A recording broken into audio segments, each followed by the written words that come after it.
Welcome to beyond rainbow. तो आइए सुनते हैं क्रेनियम नॉवल चैप्टर 28।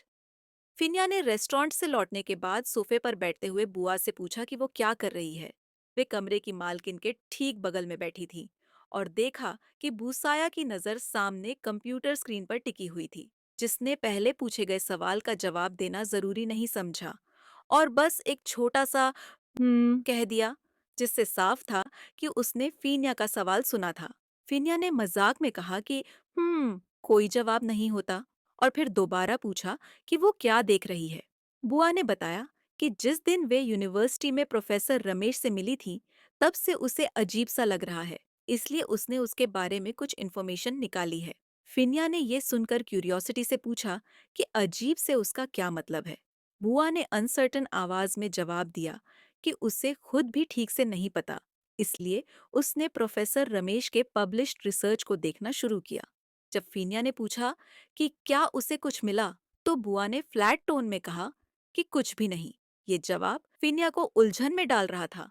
उसने जानना चाहा कि अगर कुछ नहीं मिला तो फिर अजीब क्या लग रहा है। बुआ ने बस इतना कहा कि उसे खुद भी पता नहीं। फीनिया उसकी बेसिर पैर की बातें सुनकर झुंझला गई और बोली कि वो क्या कहने की कोशिश कर रही है। तब बुआ ने कहा कि उसे लगता है कि वो आदमी सॉन्गवट के बारे में कुछ जानता है और वो पिचाई को भी जानता है। पिचाई का नाम सुनकर फिनिया चौंक गई और उसने क्लियर किया, क्या वो वही पिचाई है जो मर चुका है? बुआ ने हाँ में सिर हिला दिया। ये सुनकर फिनिया ने आगे पूछा कि अब उन्हें क्या करना चाहिए। बुआ ने एक्सेप्ट किया कि फिलहाल वो स्टक है।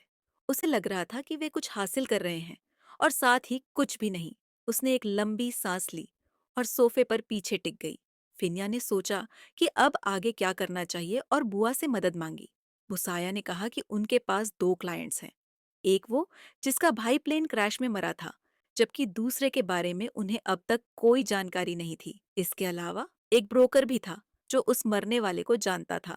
फिनिया ने बताया कि वो रेस्टोरेंट से निकलने के बाद से इसी बारे में सोच रही है कि उन्हें किस डायरेक्शन में जाना चाहिए। उसकी आवाज थकी हुई सी लग रही थी। उसने कहा कि उनका एकमात्र एडवांटेज यही है कि शायद जो लोग इसके पीछे हैं, उन्हें ये नहीं पता कि क्रैश विक्टिम्स की पहचान वही लोग कर रहे हैं और उन्हें स्कल के बारे में जानकारी है। बुसाया ने सलाह दी कि इसे सीक्रेट रखना होगा। अगर उन लोगों को पता चल गया कि वे जानते हैं, तो सब कुछ उनके खिलाफ हो जाएगा। उसने आगे कहा कि अगर चीजें ज्यादा कॉम्प्लिकेटेड हो गई, तो उन्हें इसे पुलिस के हवाले करना पड़ सकता है। अब जब उन्हें प्रोफेसर रमेश से ये पता चला है कि मम्मीज को रिक्रिएट किया जा सकता है, और वो भी आसानी से अवेलेबल टूल्स से, तो अब सबसे बड़ा सवाल यही था, अगर wreckage में मिली स्कल्स यहाँ बनाई गई थी, तो वो कहाँ बनाई गई। फिर उसने पूछा कि क्या बुआ को अपनी सर्च में प्रोफेसर रमेश के बारे में कुछ मिला जो ममीज या एंशियंट इजिप्ट से रिलेटेड हो। बुआ की नज़र लैपटॉप स्क्रीन पर टिकी रही और उसने कहा कि जो उसने देखा उसमें ऐसा कुछ नहीं था। इसके बाद फिनिया ने बताया कि वो कल मिस्टर पेपार्ट की शॉप देखने जाने वाली है। ये सुनकर बुआ ने कहा कि वे आज दोपहर ही चलेंगे और वो भी उसके साथ जाएगी। फिनिया ने हैरानी से पूछा कि क्या बुआ वापस अपने रूम में जाकर रेस्ट नहीं करना चाहती, लेकिन बुआ ने बिना देर किए जवाब दिया कि कौन उसे अकेले जाने देगा। फिनिया ने हल्की मुस्कान के साथ पूछा कि क्या उसे उसकी चिंता हो रही है। बुआ ने फौरन मना किया और नजरें चुराते हुए कहा कि वो उसकी चिंता क्यों करने लगी। फिनिया ने टीजिंग अंदाज में कहा कि अगर वो ऐसी बातें करती रही, तो वो उसे किस कर लेगी। ये सुनते ही बुआ ने झट से अपने होंठ ढक ली। उसकी हरकत देखकर फिनिया ने उसकी चिन को हल्के से टैप किया और धीरे से कहा कि आज उन्होंने किस नहीं किया। बुआ ने उसकी उंगलियां हटाते हुए पूछा कि क्या हर दिन किस करना जरूरी है, और फिर टोकते हुए बोली कि पहले शावर ले लो और ब्रश कर लो, वरना वो इस बारे में सोचेगी भी नहीं। फिनिया ने बुआ का नाम धीरे से लिया और फिर उसे साइड से हग करते हुए अपना माथा उसके कंधे पर टिका दिया। बुआ ने उसे आंखें दिखाते हुए कहा, अगर तुमसे बैड स्मेल आई तो कमरे में कदम भी मत रखना। वैसे भी आज मैंने तुम्हें एक आदमी के साथ डिनर करने दिया है, अब और ज्यादा जिद मत करना। बुआ ने धीरे से फिर से कहा कि जाओ शावर ले लो, लेकिन फिनिया उसकी गर्दन पर अपना नोज सॉफ्टली प्रेस करने लगी। इससे पहले कि बुआ कुछ कह पाती, फिनिया उसे अपनी बाहों में ले चुकी थी और उसकी गर्दन पर सॉफ्ट किसेस करने लगी। धीरे से उसने कहा कि बस थोड़ी देर, फिर याद दिलाया, मैंने कहा था ना, अगर तुम ऐसी बातें करोगी तो मैं तुम्हें किस कर दूंगी। इससे पहले कि बुआ कुछ कर पाती, फिनिया ने अपना कहा पूरा कर दिया। धीमी सांसों के बीच बुआ ने कहा कि हर बार उसे अपना ये वादा निभाने की जरूरत नहीं है। फिनिया ने मुस्कुराते हुए कहा कि अब शायद शावर लेना ज्यादा बेटर रहेगा। और फिर बुआ के गाल पर एक और किस देकर खुशी खुशी बाथरूम की तरफ दौड़ गई। बुआ ने हल्की आवाज में बड़बड़ाया, पागल लड़की। लेकिन उसके चेहरे पर अब भी उस किस का असर बाकी था। सीन चेंज होता है। दोपहर का वक्त था। बुआ एक बड़े से एंटीक शॉप के अंदर खड़ी थी।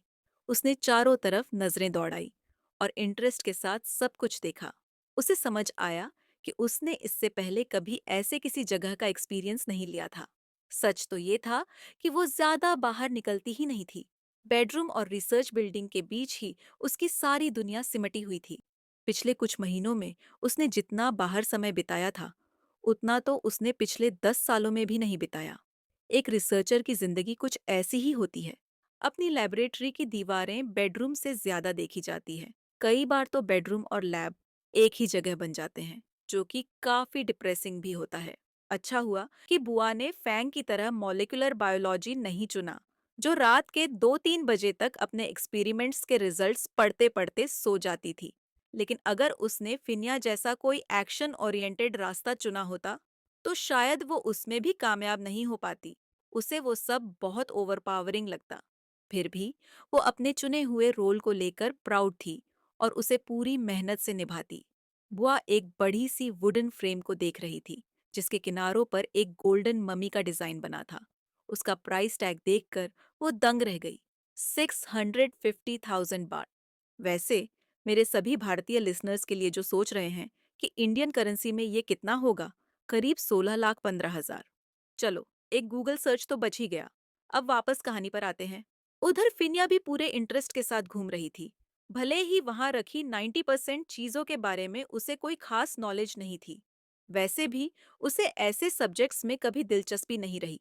भले ही लोग उसे एंटीक्विटीज ट्रेड में लुभाने की कोशिश जरूर करते थे, लेकिन 20 साल की स्टडी के बाद अगर उसे ऐसे छोटे मोटे कामों में इन्वॉल्व होना पड़े, तो ये उसकी इंटेलिजेंस ही नहीं, उसकी सोल के लिए भी एक तरह की इंसल्ट होती। या फिर अगर उसने इंग्लैंड में ही रह जाने का डिसीजन लिया होता, तो शायद वो उसकी जिंदगी की सबसे बड़ी गलती बन जाती। उसने एक नजर बुआ पर डाली, जो पास की दीवार पर टंगी एक पेंटिंग को ऑब्जर्व कर रही थी, और उसने दिल से उस डिसीजन के लिए खुद को शाबाशी दी, जिसकी वजह से वे वापस यहाँ आई थी। बुआ को इस बात की खुशी हो रही थी कि वो फिनिया के साथ यहाँ आई। जो विजिट सिर्फ माइंड फ्रेश करने के लिए शुरू हुआ था, अब वो कहीं ज्यादा मीनिंगफुल लगने लगा। शायद इसी बात को भांपते हुए फिनिया चुपचाप उसके पास आई और धीमे से पूछा, क्या कोई चीज पसंद आई?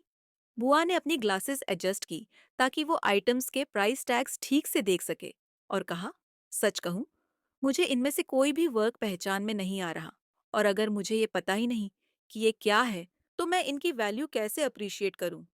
बिल्कुल सही कहा। किसी चीज को जितना ज्यादा जानो, उसकी इमोशनल वैल्यू उतनी ही बढ़ जाती है। फिनिया ने कहा, तुम ऐसे बोल रही हो जैसे तुमने ड्रिंक कर रखी हो। बुआ ने टीजिंगली कहा, शायद तुम्हारे आसपास रहने का असर है। फिनिया ने मुस्कुराते हुए जवाब दिया। तभी एक आदमी मुस्कुराते हुए उनके सामने आया और बोला, सॉरी, आपको इंतजार करना पड़ा, मैं थोड़ा फोन पर बिजी था। फिनिया एक पल के लिए ठिठक गई।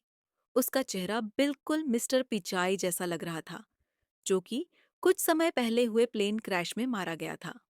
उस हादसे के बाद जब बुआ और फिनिया ने उसकी बॉडी की पहचान की थी, तब उन्होंने इस आदमी की फोटोज देखी थी। सामने खड़े पीपट ने काले कपड़े पहन रखे थे, शायद अपने भाई के शोक में। फिनिया ने हल्की मुस्कान के साथ उसे ग्रीट किया।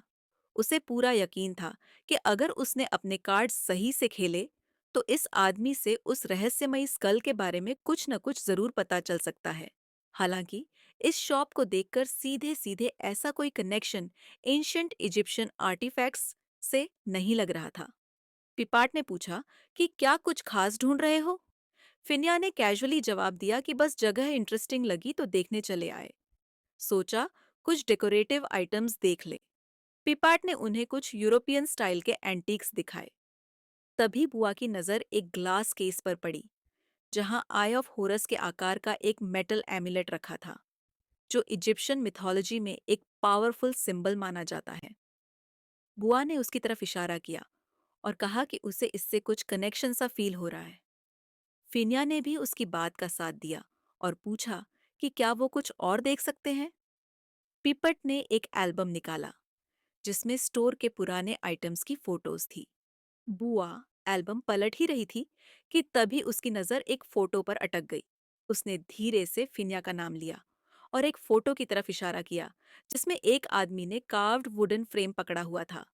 कांपती आवाज में बुआ ने पूछा, देखो, क्या इसको पहचानती हो?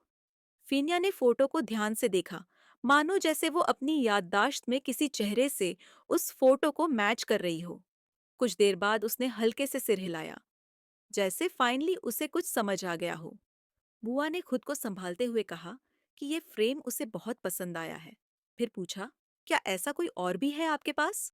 पीपट ने मुस्कुराते हुए कहा, एक रखा है पीछे, मैं अभी लेकर आता हूँ। जैसे ही वो अंदर गया, बुआ का चेहरा गंभीर हो गया। उसने फिनिया से पूछा कि क्या वो गलत पहचान रही है, लेकिन फिर खुद ही कहा, गलत कैसे हो सकती हूँ? मैंने ही घंटों बैठकर उसका चेहरा क्रिएट किया है। ये वही आदमी है, द नेमलेस मैन, जिसे हमने स्कल से रिकंस्ट्रक्ट किया था। वही फीचर्स, वही आंखें। उसकी फोटो यहाँ कैसे? फीनिया ने तुरंत कांपते हाथों से अपना फोन निकाला और उस फोटो की पिक्चर खींच ली। थोड़ी देर में पिपट फ्रेम लेकर लौट आया और उससे जुड़ी बैकग्राउंड स्टोरी बताने लगा। लेकिन दोनों का ध्यान अब उस रहस्य पर था जो धीरे धीरे सामने आ रहा था। फीनिया ने कामली कहा कि उसे ये पीस बहुत पसंद आया और पूछा कि क्या वो इस आदमी से कांटेक्ट कर सकते हैं ताकि प्राइस नेगोशिएट कर सके। पिपट ने कहा कि वो चेक करके बताएगा। शक न हो इसलिए फीनिया ने कैजुअली कह दिया कि उसे वो आई ऑफ होरस भी चाहिए। फिर उसने अपना नंबर देते हुए कहा कि अगर कुछ पता चले तो प्लीज कॉल करना। उसके बाद जैसे ही दोनों बाहर निकली तो बस एक दूसरे की तरफ देख रही थी, मानो जैसे कह रही हो कि पजल के कुछ टुकड़े अब जुड़ने लगे हैं।